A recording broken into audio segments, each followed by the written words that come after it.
Romanos. Hemos hablado la última vez, hemos quedado la última vez en el versículo 22, donde Pablo dice: sabemos que toda la creación gime a una y a una está con dolores de parto hasta ahora. Y tratamos algunas cosas acerca de lo que Pablo quería hablar allí. Interpretamos acerca de la intención de Pablo cuando hablaba acerca de ese sabemos con respecto a la creación que gime con dolores de parto. Ahora en el versículo 23, que es donde vamos a seguir, versículo 23, el apóstol dice: y no solo ella, hablando de la tierra, sino que también nosotros mismos, que tenemos las primicias del Espíritu, nosotros también gemimos dentro de nosotros mismos, esperando la adopción, la redención de nuestro cuerpo. Amén, amén. Pablo ha dicho en el 22 que hay una tierra, hay una creación que gime.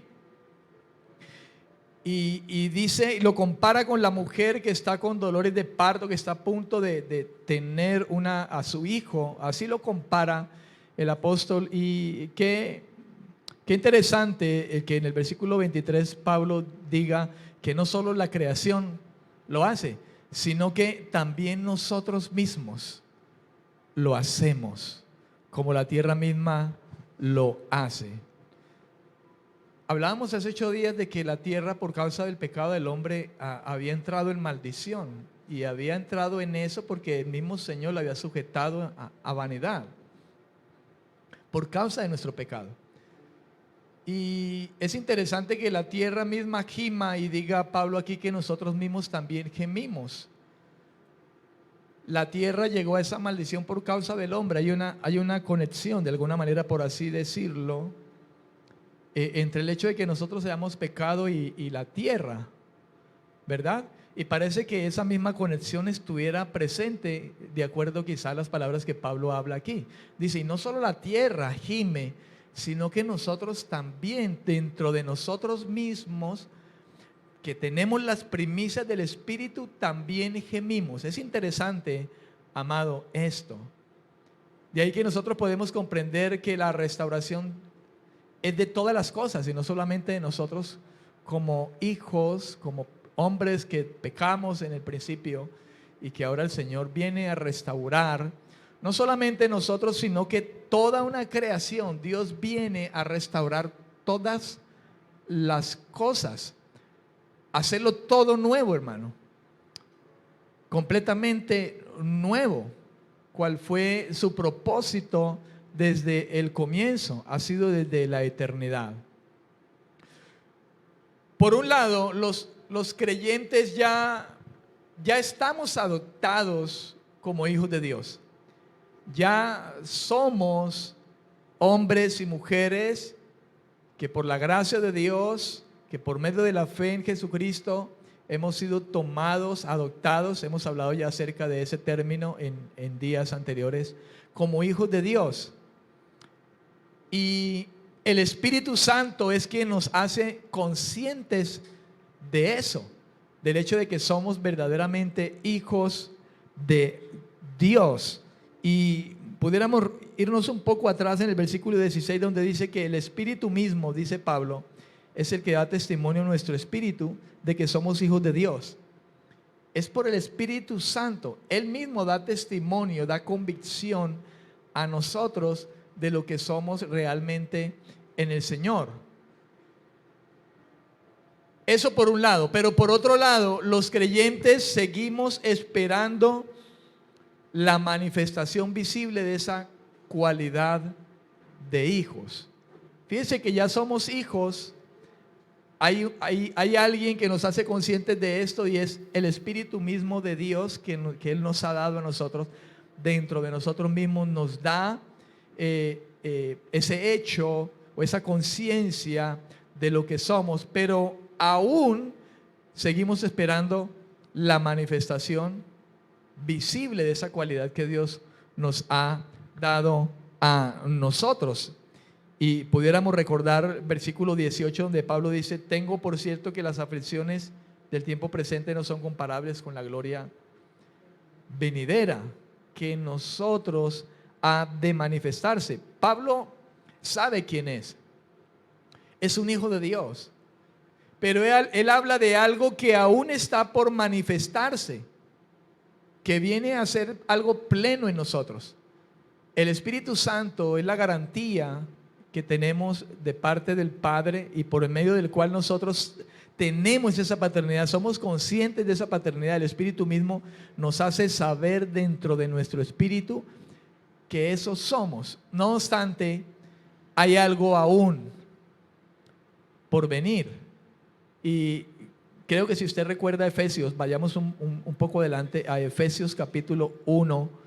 De alguna manera nosotros podemos captar lo que Pablo, inspirado por el Espíritu Santo, nos habla. Dice que hemos sido sellados, versículo 13, 1:13 de Efesios, hacia la parte final del versículo 13 dice: fuisteis sellados con el Espíritu Santo de la promesa. Y Pablo añade en el versículo 14 que ese ser sellados con el Espíritu Santo es un adelanto, las arras, una garantía, como un adelanto, algo en lo que podemos estar seguros nosotros. Y dice: de nuestra herencia hasta la redención de la posesión adquirida. Habla de un hasta, y habla de algo que está por venir, por manifestarse en la vida de nosotros como creyentes. Volviendo de nuevo a Romanos 8, ahora no el versículo 18, sino el 19, Pablo dice lo siguiente también, dice: porque el anhelo ardiente de la creación es el aguardar la manifestación de los hijos de Dios. Entonces uno diría: bueno, ¿y no somos hijos de Dios ya? ¿Ya no estamos aquí manifiestos? Pero es que Pablo no habla de esto, habla de la gloria, de la glorificación que está por venir aún sobre nosotros. Amén. La glorificación que está por venir aún por nosotros, y la tierra misma recibirá su propia gloria. Ambos estamos, hermano, en la espera de eso, en que la manifestación visible de esa gloria de Dios sea plena en nosotros. Y la garantía que Dios nos ha dado es el hecho de que nos ha dado su Espíritu Santo. Y qué maravilloso eso, que a través de ese mismo Espíritu Santo, que es el sello y garantía, ese mismo Espíritu Santo dentro de nosotros nos da la certeza y la plena conciencia de lo que somos en el Señor. Yo no sé si usted así lo asume, pero yo lo asumo así. Lo que antes quizá en mi creencia pasada yo decía: Padre nuestro que estás en los cielos, pero era una simple repetición, hermano. Pero hoy, por el Espíritu Santo, usted y yo tenemos una convicción dentro de nosotros. Hay una paternidad ahora que sabemos que es real en nosotros. Y ahora nos acercamos diciendo: Padre. Y sentimos eso, hermanos, dentro de nuestro corazón. Algo que no sentíamos cuando repetíamos seguidamente: Padre nuestro que estás en los cielos. Yo no sé cuántas veces usted llegó a rezar el Padre nuestro. Yo le recé un poco de veces por penitencias. Pero yo no sentía esa paternidad. No había esa paternidad dentro de mí. La palabra habla del Espíritu por el cual clamamos: Abba, Padre, dentro de nosotros. Es maravilloso, hermano, el plan que Dios ha trazado, tan perfecto, en el que Dios ha tenido en cuenta todas las cosas. Y entonces no es un creer por creer simplemente, sino que la fe ha venido como una confianza profunda y plena dentro de nuestros corazones. Por eso dice: hemos recibido el Espíritu por la fe misma. Nos ha dado Dios eso como una garantía en nuestros corazones. Amén, amén. En nuestros corazones. Así que hablamos entonces de esa espera de la manifestación visible de esa cualidad de hijos, y Pablo se refiere entonces a esa redención de nuestro cuerpo. Y eso tiene relación con la glorificación. así como ocurrió con Cristo. Con redención de nuestro cuerpo no se hace referencia en aspectos quizá de que seamos liberados para salir de este cuerpo, porque estamos presos en este cuerpo, porque el cuerpo es malo, como decían los gnósticos, ¿no? Que era simplemente materia. Entonces, como es materia, pues hagamos y deshagamos con el cuerpo. Pero la palabra contrariamente dice, no, sus cuerpos son el templo mío, el templo de Dios. Glorifiquen a Dios en sus cuerpos, dice la Escritura por allá en alguna de las cartas a los Corintios. Porque el cuerpo, hermano, le pertenece al Señor.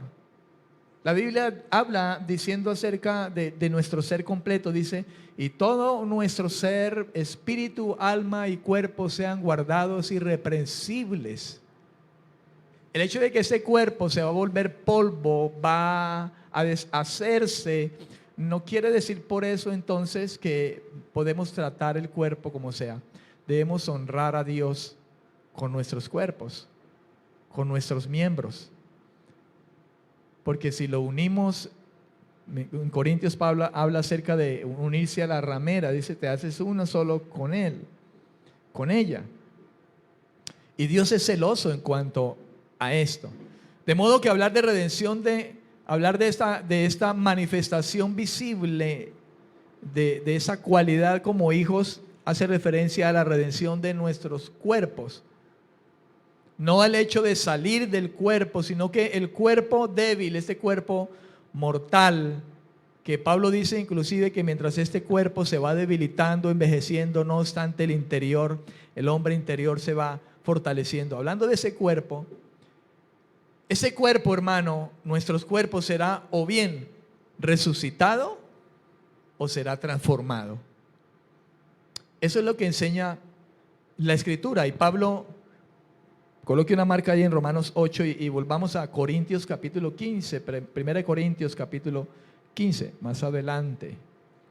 1 Corintios capítulo 15, versículo 42.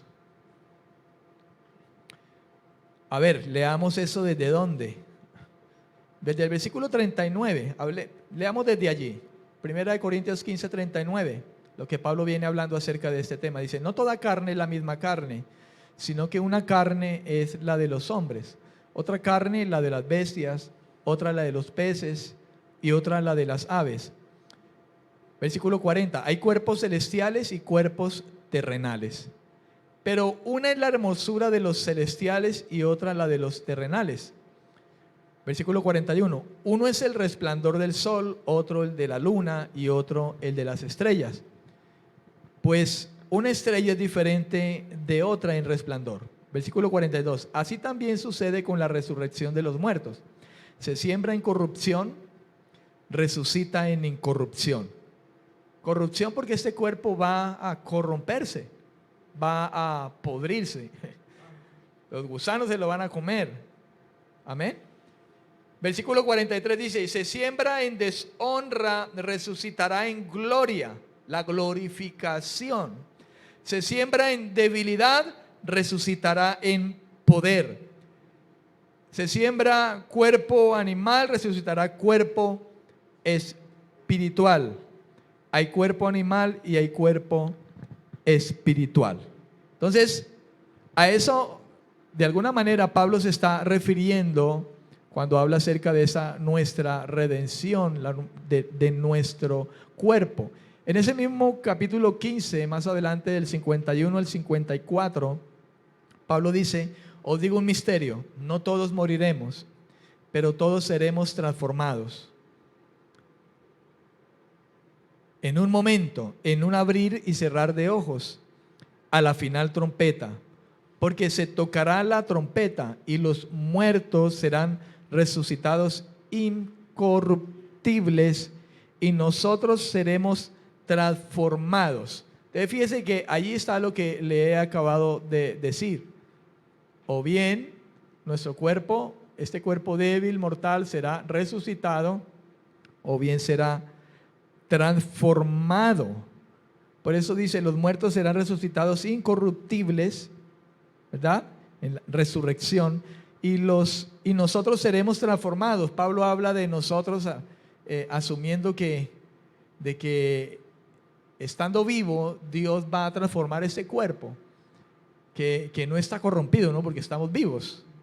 Los muertos se ha corrompido su cuerpo, pero van a ser resucitados. Dios les dará un cuerpo diferente, ¿verdad? ¿Cómo es? No lo sabemos. Pero habla acerca de este tema, de este asunto. Y Pablo dice, nosotros seremos transformados. O sea, los que estando vivos aún, el Señor rapte. Versículo 53 dice, pues es necesario que esto corruptible se vista de incorrupción y que esto mortal se vista de inmortalidad. Amén. De inmortalidad. Segunda de Corintios 5:4, un poco más adelante, ahora hablando Pablo a los Corintios, pero en su segunda carta, capítulo 5, versículo 4, dice, asimismo los que estamos en este tabernáculo, o sea, en este cuerpo, en esta carne, gemimos con angustia. Y aquí vuelve otra vez Pablo a referirse a algo similar. Nosotros también gemimos dentro de nosotros. Dice Pablo ahí en Romanos 8, el versículo 23 que estamos hablando. Dice, con angustia, pues no quisiéramos ser desnudados, sino revestidos para que lo mortal sea absorbido por la vida. Y mire lo que dice el versículo 5 para terminar. Pero el que nos hizo para esto mismo es Dios. O sea, todo lo ha hecho Dios. Todo está dentro del plan de Dios. Y lo va a llevar a cabo. Y fíjese lo que añade. El que nos hizo para esto mismo es Dios, quien nos ha dado el Espíritu como garantía de esa glorificación, de esa herencia que está por venir, de esa manifestación visible, el hecho de nuestros cuerpos transformados por su poder, por su gloria y poder en medio de nosotros. Amén, amén. Filipenses 3:21, un versículo más, y pueden haber muchos más, pero miremos uno más. Dice el apóstol Pablo ahora a los filipenses, la iglesia que estaba en Filipo, dice, Él transformará nuestro cuerpo mortal en un cuerpo glorioso semejante al suyo. Ahí está. Así como ocurrió con Cristo. Esto es lo que dice la palabra del Señor, hermano. Semejante al suyo, dice, por el poder con el cual puede también sujetar a sí mismo todas las cosas, porque Él es soberano Dios. ¿Cuántos dicen amén? Él es soberano Dios. Así que, o bien este cuerpo débil, mortal, será resucitado, o bien será transformado hacia la gloria, hacia la inmortalidad. De ahí que Él nos da o nos ha dado vida eterna. Amén. Vida eterna. Ok, volvamos a Romanos 8 y vamos a leer versículos 24 y 25. Versículos 24 y 25. Dice, porque en esperanza fuimos salvos, pero la esperanza que se ve no es esperanza. Ya que lo que alguno ve, ¿para qué esperarlo? Pero si esperamos lo que no vemos, con paciencia lo aguardamos, dice el apóstol Pablo. Pablo hace énfasis en que los creyentes a los que él mismo pertenece, porque él es un creyente más, amén, hemos recibido la salvación en forma de esperanza, porque tenemos esa esperanza en Él. Hablamos de una esperanza viva. Recuerde que Pedro habla de una esperanza viva. ¿Y por qué viva? Porque está basado en Cristo, aquel que es la vida, en su resurrección. Amén, amén. Una esperanza en Cristo. Con eso se refiere que a pesar de que la salvación ya es un hecho, es importante esto, que sepamos esto, hermano. La salvación ya es un hecho, porque quizá hablar de esperanza pueda sonarle a alguien como indeciso, como insegura, como cuando uno le pregunta a alguien, ¿y usted sí cree que esto? Y dice, pues yo tengo la esperanza, ¿no? De que... Y entonces a veces hay gente que habla así y esa esperanza suena como que no está seguro. No, hermano, cuando la Biblia habla de esperanza en cuanto a esto, en cuanto a nosotros, el tema que venimos hablando, se habla de algo seguro. Pedro hablaba de una esperanza viva. ¿Cuántos dicen amén? Viva, no muerta, viva. Por lo tanto es segura porque está basado en Cristo. Amén, amén. Está basada en Él. De modo que entonces el énfasis que Pablo hace aquí, hermano, a los creyentes, que él mismo es creyente y que hemos recibido esa salvación, es que hemos recibido esa salvación en forma de esperanza. No como que pensemos en esa palabra esperanza como algo indeciso, inseguro, sino como un hecho. ¿Por qué? Porque ya fuimos salvados. Amén. Ya hemos sido salvados. Recuerde lo que dice también por allá en Romanos capítulo 10, creo que es, donde se habla acerca de que ni la vida ni la muerte, ¿es 10 o es 8? El 8, ¿no es cierto? El 8 mismo. Aquí está, más adelante. ¿Quién nos condenará? Cristo es el que murió, más aún el que también resucitó. O sea, estoy en el versículo 34, Romanos 8:34. El que además está a la diestra de Dios, el que también intercede por nosotros. ¿Quién nos separará del amor de Cristo? Tribulación, angustia, persecución, hambre, desnudez, peligro, espada. Como está escrito, por causa de ti somos muertos todo el tiempo, somos contados como ovejas de matadero. Antes bien, en todas estas cosas somos más que vencedores por medio de aquel que nos amó, por lo cual estoy seguro de que ni la muerte, ni la vida, ni ángeles, principados. Fíjense cómo cómo Pablo habla de que nada nos podrá separar, y habla de las cosas terrenas, angustias, persecuciones, hambre, desnudez, o sea, nada en la tierra y nada en los cielos. Porque después habla ahí en el versículo 37, versículo 38, ni la muerte, ni la vida, ni los ángeles, ni principados, ni potestades.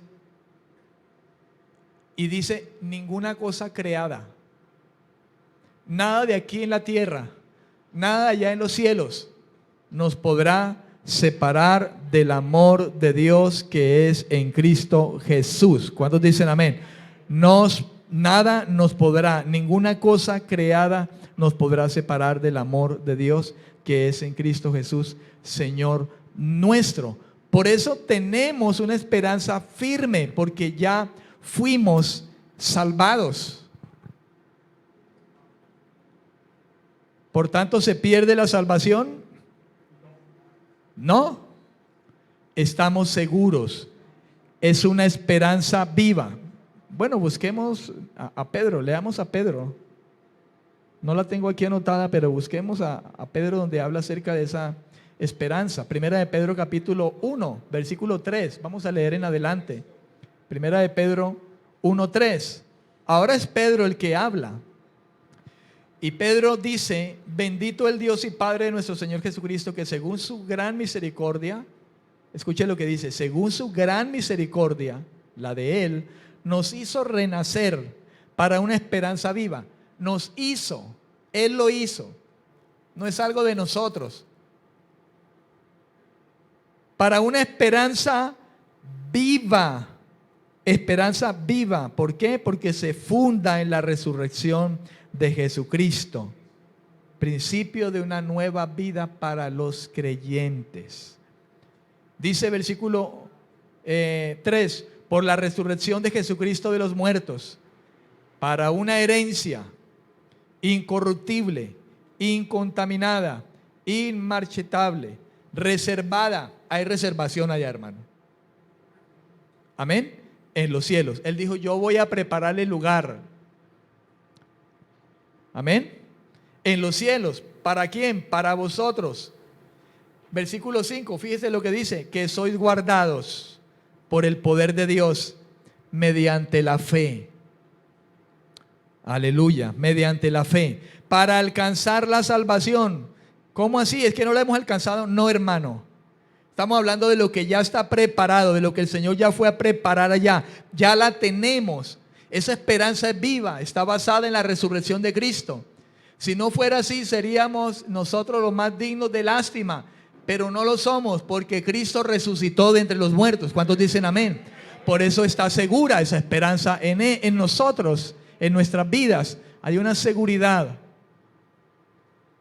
Hablar de esas cosas suena a locura para muchos, y Pablo dice, para los que se pierden.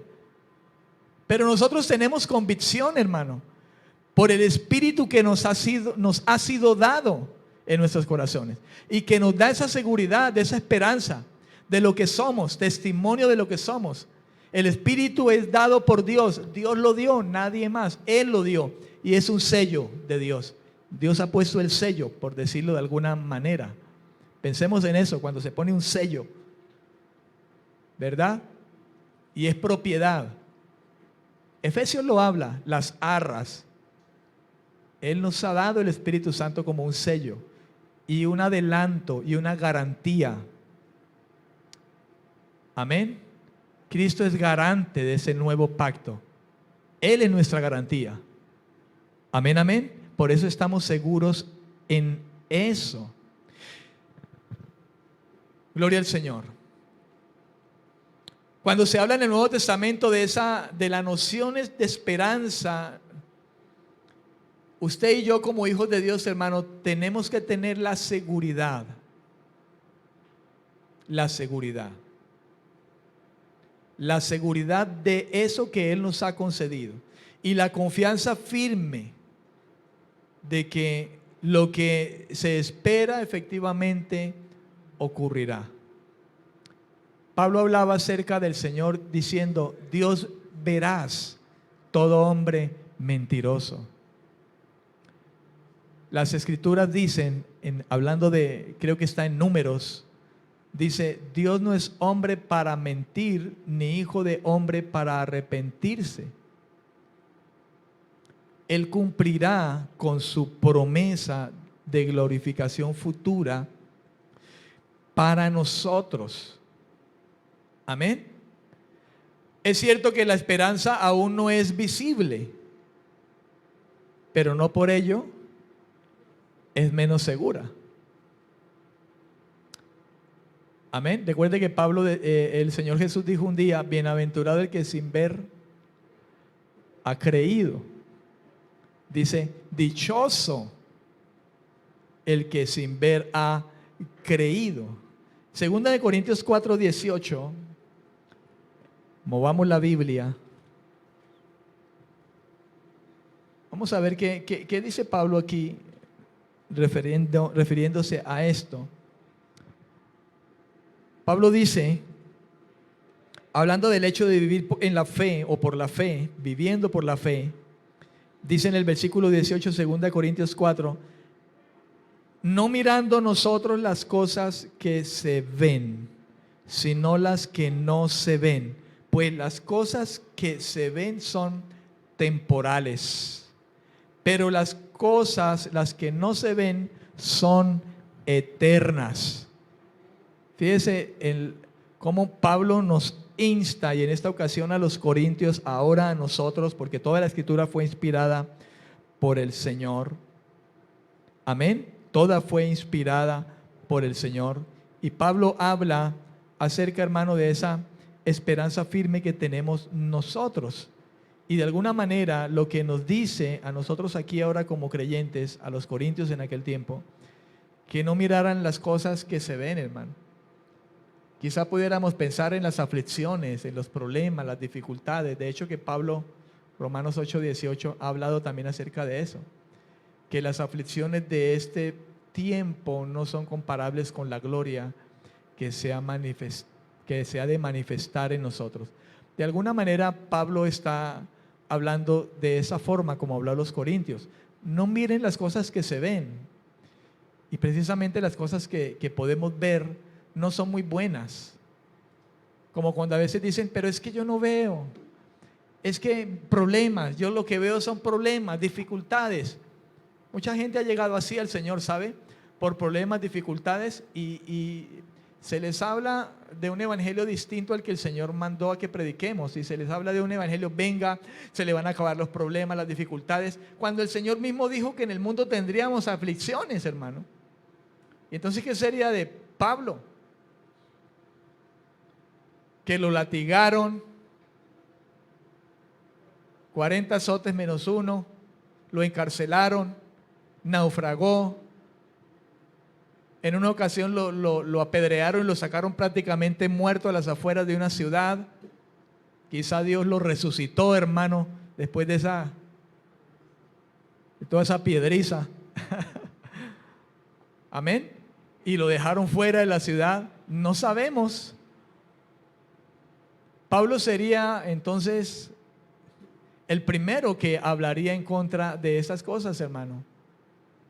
Amén. Por eso quizá de alguna manera diría Pablo, no mirando las cosas que se ven, sino las que no se ven.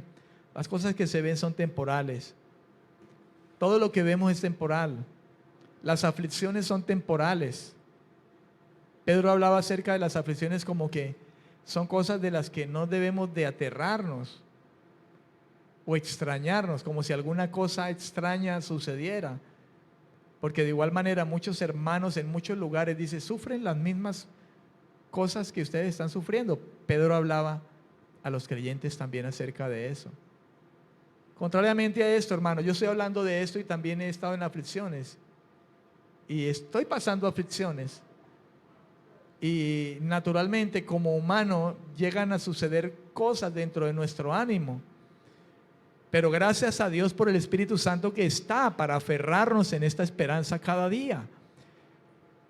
De ahí que el Señor nos dio un adelanto y nos dio el Espíritu Santo como una ayuda, como una fortaleza, como una seguridad, como un sello de garantía.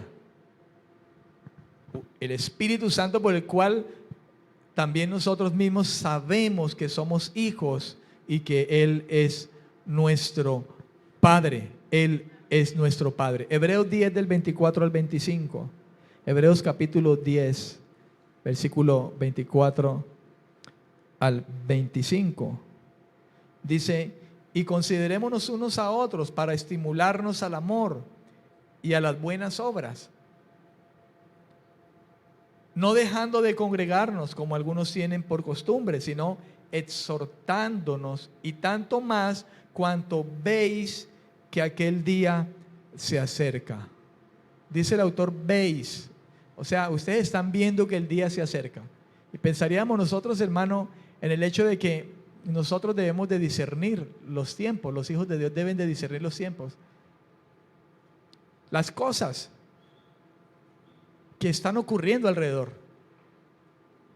Jesús un día exhortaba a los religiosos de aquel tiempo cuando decían, ustedes miran el cielo y dicen, ay, va a llover o va a ser sol, y no conocen el tiempo en el que ahora mismo están viviendo, hablando de que Él estaba presente, ese Mesías que ellos esperaban desde mucho tiempo atrás. No se estaban dando cuenta del tiempo que estaban viviendo, no se habían dado cuenta de eso, del tiempo que estaban viviendo. Y nosotros hoy en día, como hijos de Dios también, hermano, debemos de discernir que el día se acerca. Fíjese que inclusive el autor mismo, cuando escribió Hebreos, hablaba de su tiempo como aquello en lo que tenían que estar alerta. Si en ese tiempo se pensaba en estar muy cerca, ¿cuánto más cerca estaremos nosotros hoy? Imagínese usted, hermano, ¿cuánto más podemos pensar nosotros? Me gusta ese versículo 24, lo que el Espíritu Santo nos insta a hacer. Y considerémonos unos a otros. ¿Para qué? Para estimularnos al amor. ¿Y a qué? Y a las buenas obras. Parece que a veces contrariamente hacemos nosotros distinto. Antes de considerarnos y estimularnos al amor y a las buenas obras, nos estimulamos pero a las peleas, a las divisiones, a las contiendas, a los odios, a las malas maneras de obrar. Pero lo contrario a todo esto, verdaderamente, hermano, es que el testimonio de Dios a través de las Escrituras es que nos consideremos unos a otros para estimularnos al amor y a las buenas obras. Es la exhortación del Señor con respecto de nosotros, hermano, como hijos de Dios. Amén.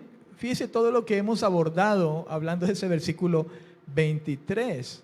Gemimos dentro de nosotros mismos esperando la adopción, la redención de nuestro cuerpo. Pero mientras gemimos, hermano, ese gemir nos debe llevar a la misma unión, a considerarnos unos a otros con esa esperanza que se está acercando.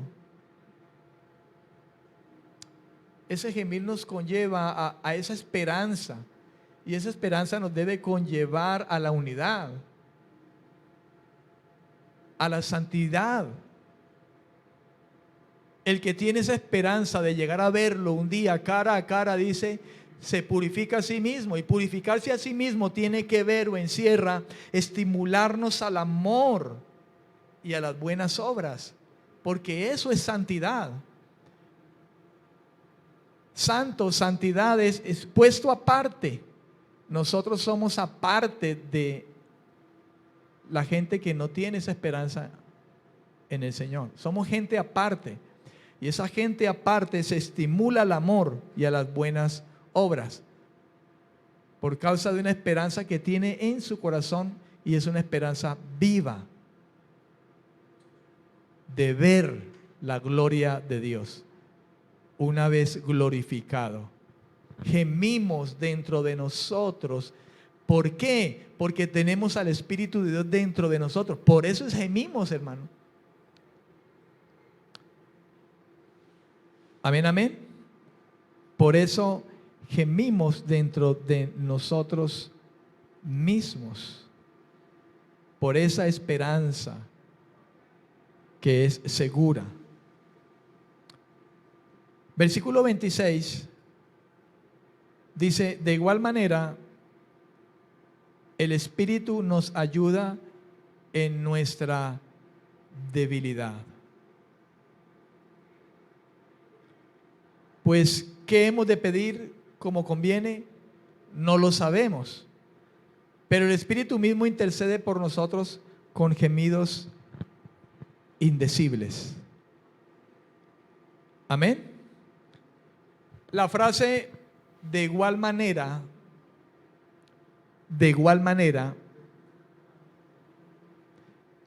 se refiere a la lamentación del Espíritu Santo en la oración. Uno pensaría, cuando dice allí que hemos de pedir como conviene, no lo sabemos, alguien diría, pero yo sé qué es lo que pido, yo sé bien qué pido, pero aquí no se está refiriendo al hecho de pedir por pedir, como mucha gente pide y pide mal, porque pide para sus propios deseos y sus propias pasiones y no conforme al Señor. Aquí el asunto es que hay un espíritu dentro de nosotros que nos ayuda en nuestra debilidad. Y ese pedir, esa ayuda está relacionada, y ese pedir está relacionado, hermano, con la fortaleza de Dios hacia nosotros. No con el hecho de pedir cosas materiales. Por eso el de igual manera que dice Pablo allí se refiere como a una lamentación, por decirlo así de esa manera, del Espíritu Santo en la oración. Nosotros tenemos el Espíritu Santo dentro de nosotros. Los hijos de Dios son guiados por el Espíritu Santo y son guiados en todo. De esa manera, cuando dice en todo son guiados, Pues la oración no es la excepción, hermano. Nosotros tenemos que orar guiados por el Espíritu Santo, porque hay oraciones carnales simplemente. Y la oración carnal normalmente es egoísta. Creo que Santiago de alguna manera tocó ese punto, cuando dice piden y no reciben, porque no saben pedir, están pidiendo carnalmente para sus propias pasiones, deseos. Pablo hablaba de un llenos del Espíritu Santo. Debe ser el anhelo, principalmente de nosotros, llenos de Dios, llenos de su carácter, llenos de esa santidad de Él, llenos de esa sabiduría de Él, llenos de fe. Es que el Señor lo dijo, no se preocupen por las cosas materiales porque van a venir. Ahora bien, alguien dirá, pero yo necesito muchas cosas, estoy en problemas, estoy con deudas y cosas. Quizá muchas de las cosas de las que usted está participando ahora sea por el hecho de no ser guiado por Dios, no dejarse guiar por Dios, por no centrarse en buscar el reino de Dios. Porque déjeme decirle, centrarse en buscar el reino de Dios, hermano, cuando nos centramos en buscar el reino de Dios, Dios está para ayudarnos en todas las cosas, en lo más mínimo. Y eso involucra nuestra vida en esta tierra.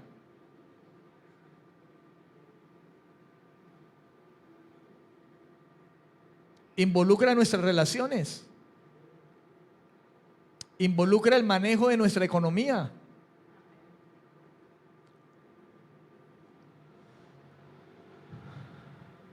De las decisiones que tomemos en nuestra vida.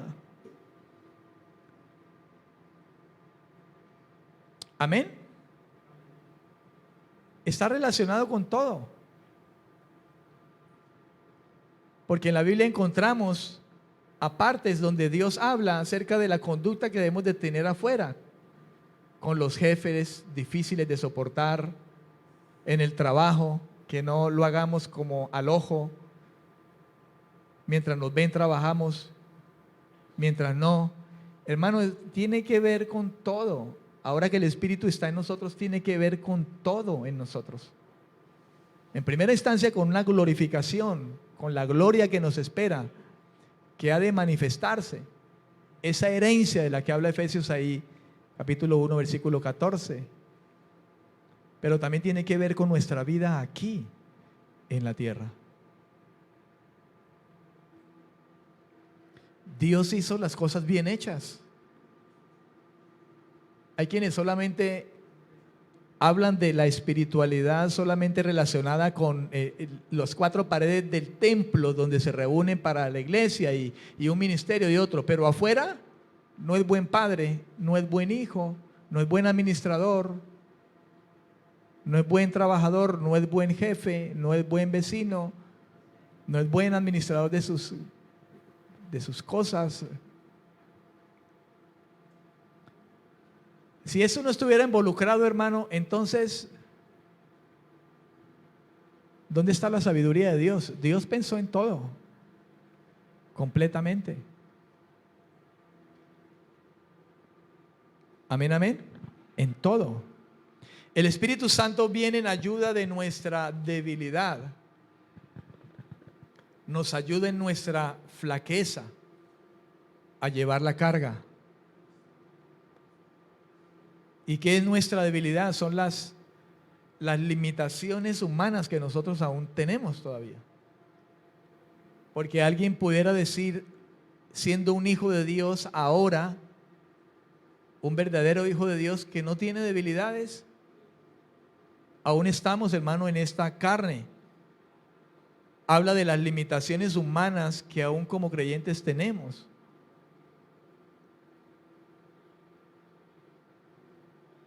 Ahora que aún no hemos sido glorificados. Quizá por eso de esa manera se habla del Espíritu Santo que dentro de nosotros gime. Pablo hablaba del hecho de estar en la presencia de Dios y decía, yo quisiera estar allá para mí, pero por causa de muchos aquí Es como si Pablo se entreviera entre dos cosas. Y dice, queriendo yo mejor estar ya con el Señor. No sé si a usted le ha pasado, quizá le ha llegado a pensar en algún momento en todas las cosas que ahora ocurren, hermano, en todo lo que uno ve, los sufrimientos que ahora podemos tener, las aflicciones. Si alguna vez ha dicho usted, Señor, ojalá venga usted rápido para que se acabe todo esto.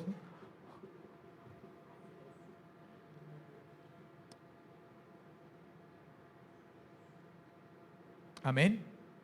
Y paremos todo esto ya. Y estemos en su presencia. Pablo llegó a pensar eso. Él dijo, muchísimo mejor el estar con él. Pablo lo pensaba. Pero en fin, nosotros sabemos que eso no es algo que depende de nosotros, porque el dueño de nuestra vida y el tiempo en sus manos las tiene el Señor. Nuestros tiempos están en sus manos, nuestra vida está en sus manos, todo está en sus manos. Él está en el control de todo. Y los hijos de Dios debemos de saber que aún en medio de las dificultades, el Señor está en el control. ¿Sabe qué? Entre las cosas que debemos de hacer, porque parte de la debilidad que podemos tener es el hecho, hermano, que en medio de una tribulación, de aflicciones, somos movidos. Y entonces se manifiesta nuestra debilidad humana. Entonces el Espíritu Santo está ahí dentro de nosotros. Está cuando vamos en oración, en aflicción y lloramos, Señor, clamamos dentro de nuestro corazón, en esa debilidad, por las aflicciones de este mundo, por las tribulaciones, por los problemas, por las mismas tentaciones que vivimos y que no queremos fallarle al Señor. No queremos fallarle al Señor de ninguna manera. ¿Me escuchó lo que dije? De ninguna manera. ¿Sí entiende lo que significa eso? ¿Amén o no amén? Porque es que a veces relacionamos el no queremos fallarle al Señor simplemente con que me congrego, leo la Biblia, oro, ayuno, hago esto, aquello. Pero de ninguna manera es soportando al hermano, amándolo, considerándonos en el amor. Nos olvidamos de eso. ¿Ah? Y a veces lo que nos escapamos, nos hacemos los malcos que le cortaron la oreja para no oír. Yo dije, en todas las maneras. En todas las maneras. Y esa frase debiéramos pensar en un amplio radio de cosas que nos conciernen como creyentes. Como gente que tiene el Espíritu Santo dentro. La frase, ¿qué hemos de pedir como conviene?, refiere al hecho de que debe ser como es preciso. Como es preciso. Y precisamente porque somos débiles, y el versículo habla de que nos ayuda en la debilidad del Espíritu Santo, precisamente por el hecho de que somos débiles, se está refiriendo ser débiles principalmente es en el hecho de que aceptemos la voluntad de Dios.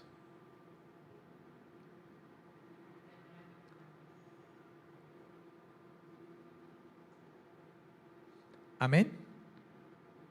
Lo que es decir que sea conforme a la voluntad de Dios. A veces somos tan débiles en eso, y muchas veces somos débiles en eso, en el hecho de aceptar la voluntad de Dios, porque nos cuesta. Porque la voluntad de Dios es que nos neguemos. La voluntad de Dios es que pongamos la otra mejilla. La voluntad de Dios es que no maldigamos cuando nos maldicen, sino que bendigamos. La voluntad de Dios es que cuando nos odian, amemos. Pero somos tan débiles en esos aspectos.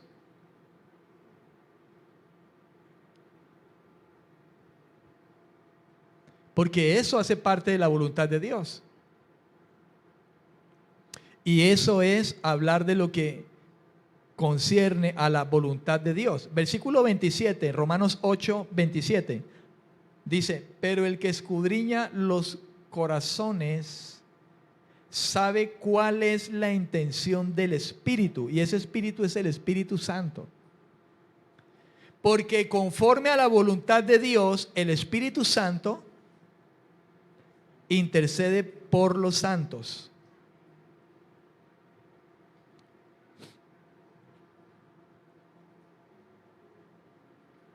Ahí me estoy adelantando un poquito, ¿no? Pero ahí vamos. Ahí vamos mirando lo que la palabra de Dios nos va enseñando, hermano, acerca de la vida en el Espíritu, conforme al Espíritu. Amén, amén. La palabra gemidos en el griego, vamos a ver si la puedo pronunciar con S al comienzo, S, no ES, sino la S nomás. Stenagmos, con G intermedia, nagmos, stenagmos. Comienza con S y tiene una G antes de M, stenagmos. Es la palabra gemidos que Pablo usa allí. En el diccionario dice de la siguiente manera, dice que significa el suspirar, suspiro, gemido, lamento. Dice que significa el suspirar, así lo define, así se encuentra en el diccionario. El suspirar, suspiro, habla de gemido, habla de lamento.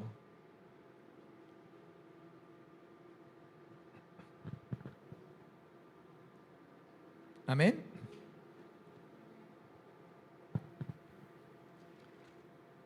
Dice en el diccionario que esa palabra la encontramos, entre otras cosas, para cuando se habla del gemido de los israelitas durante el tiempo en que fueron esclavos en Egipto. Dice el diccionario que esa misma palabra, tengo aquí capítulo 7 de Hechos, versículo 34, si usted lo quiere anotar allí. En Hechos 7, 34 se alude a esa misma palabra. Hechos 7, 34 dice, ciertamente he visto la aflicción de mi pueblo que está en Egipto, he oído su gemido y he descendido para librarlos. Ahora pues, ven, te enviaré a Egipto.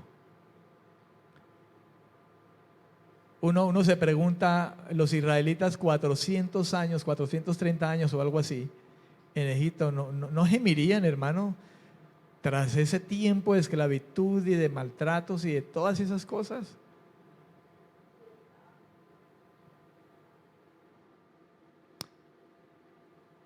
Allí lo encontramos en Hechos 7:34.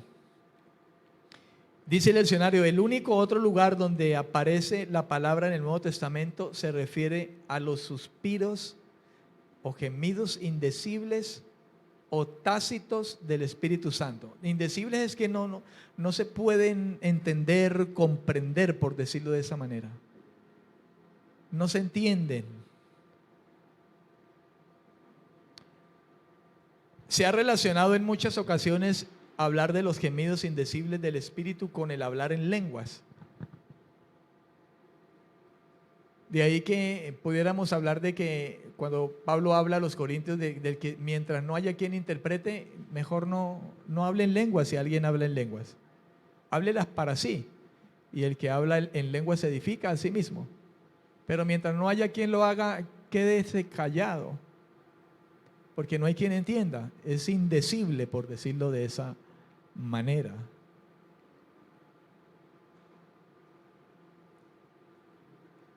Entonces, por lo tanto, se puede interpretar como algo indecible que ya no se puede expresar para ser entendible a la mente humana. Pablo hablaba acerca de ese aspecto y recuerda que él decía, yo hablo muchas palabras más que ustedes en lenguas, pero prefiero hablar 5, que ustedes entiendan y sean edificados. En 1 capítulo 14, vamos a ver qué es lo que dice la Biblia. En el capítulo 14, versículos 13 al 16, hablando del hablar en lenguas, ese capítulo 14, a los Corintios, versículos 13 al 16, Pablo escribió lo siguiente, dice: por lo tanto, el que habla en lengua extraña, pida en oración poder interpretarla. Si yo oro en lengua desconocida, mi espíritu ora, pero mi entendimiento queda sin fruto. ¿Qué pues? Oraré con el espíritu, pero oraré también con el entendimiento. Cantaré con el espíritu, pero cantaré también con el entendimiento. Porque si bendices solo con el espíritu, el que ocupa el lugar de simple oyente, ¿cómo dirá amén a tu acción de gracias? Pues no sabe lo que has dicho. Y aquí pudiéramos hablar acerca entonces del orar por el Espíritu o en el Espíritu o con el Espíritu. Pero también es posible interpretarlo como algo impronunciado sin palabras. Impronunciado, sin palabras, sin pronunciar palabra, dijéremos. En cuyo caso entonces se sería refiriendo a gemidos no expresados del Espíritu Santo en el corazón del creyente. Un gemir. Yo puedo relacionar eso como cuando vas a la presencia de Dios y oras y desgarras y hay un gemir, ni siquiera abres la boca. Y no sabes ni cómo, como cuando vas a la presencia de Dios y no sabes ni qué pedirle, cómo hacer, y entonces simplemente te vas y te entregas y te rindes. Pero el Espíritu Santo está allí, en el corazón del creyente. Y hablamos entonces de que sí, en esa misma idea, entonces, no son gemidos, no son algo que se exprese, sino algo que aflora dentro de nosotros, ¿verdad? Por el Espíritu Santo, y que si hay alguien que sabe la intención del Espíritu Santo dentro de nosotros. El versículo 27, volvemos al versículo 27, pero el que escudriña el corazón, los corazones, dice, y esos corazones refiriéndose al espíritu del hombre, al creyente, a su ser, a su alma. Sabe cuál es la intención del Espíritu que está en él, el Espíritu Santo. Porque conforme a la voluntad de Dios, el Espíritu Santo que está dentro de ese creyente y está en ese gemir,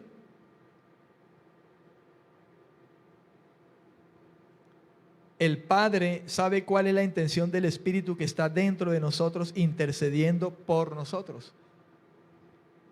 Porque es lo que dice la Biblia, que Él mismo intercede con gemidos indecibles. Versículo 26, de igual manera, el Espíritu nos ayuda en nuestra debilidad, pues qué hemos de pedir como conviene, no lo sabemos, pero el Espíritu mismo intercede por nosotros con gemidos indecibles.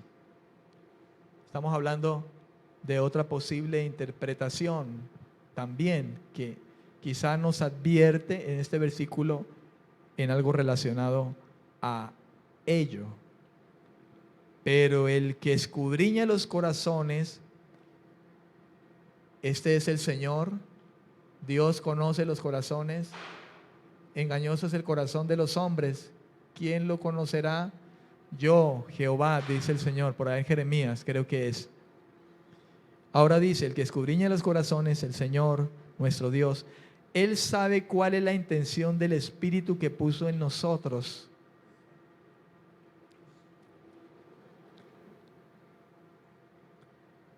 Porque el Espíritu Santo conforme a la voluntad de Dios, intercede por los santos. Sin lugar a dudas, esta es una oración que Dios va a oír. Porque el Espíritu Santo es el que está allí obrando dentro del creyente, intercediendo conforme a la voluntad de Dios por ese santo, ese creyente. Vamos a dejar allí. Amén.